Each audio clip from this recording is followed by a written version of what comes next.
Okay, guys, this is the last one we're going to do for this section. I want you to notice that this one looks very different, and actually for some of you this is the first time you're going to see it.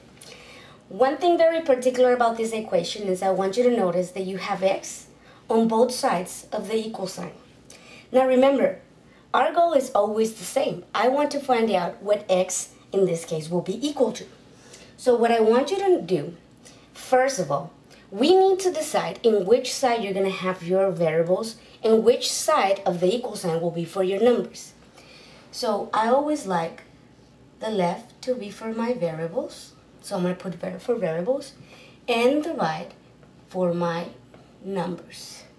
So what that tells me is that I want my x's to end up on this side. Okay? So once that I decide which side is going to be for what, I can start eliminating what doesn't belong there.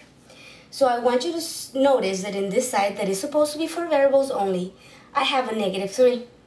This is my 2x's, but I have a -3. So I'm going to start by canceling that one. Remember, inverse operation, -3, you cancel it with the +3. And what I do to one side, I have to do to the other.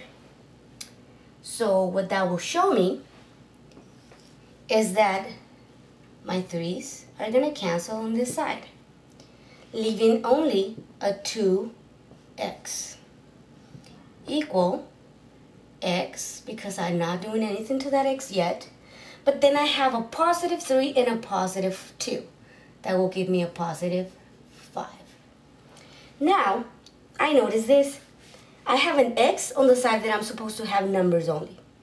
So what I'm going to do now is to cancel that x. How do I cancel an x?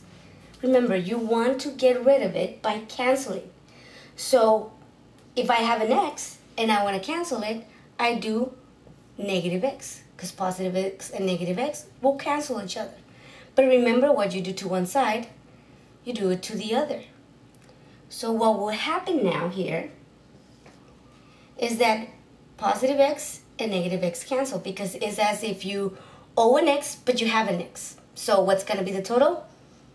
0. They're going to cancel each other. Now, 2x minus x, that gives me x, which is what we need, just an x.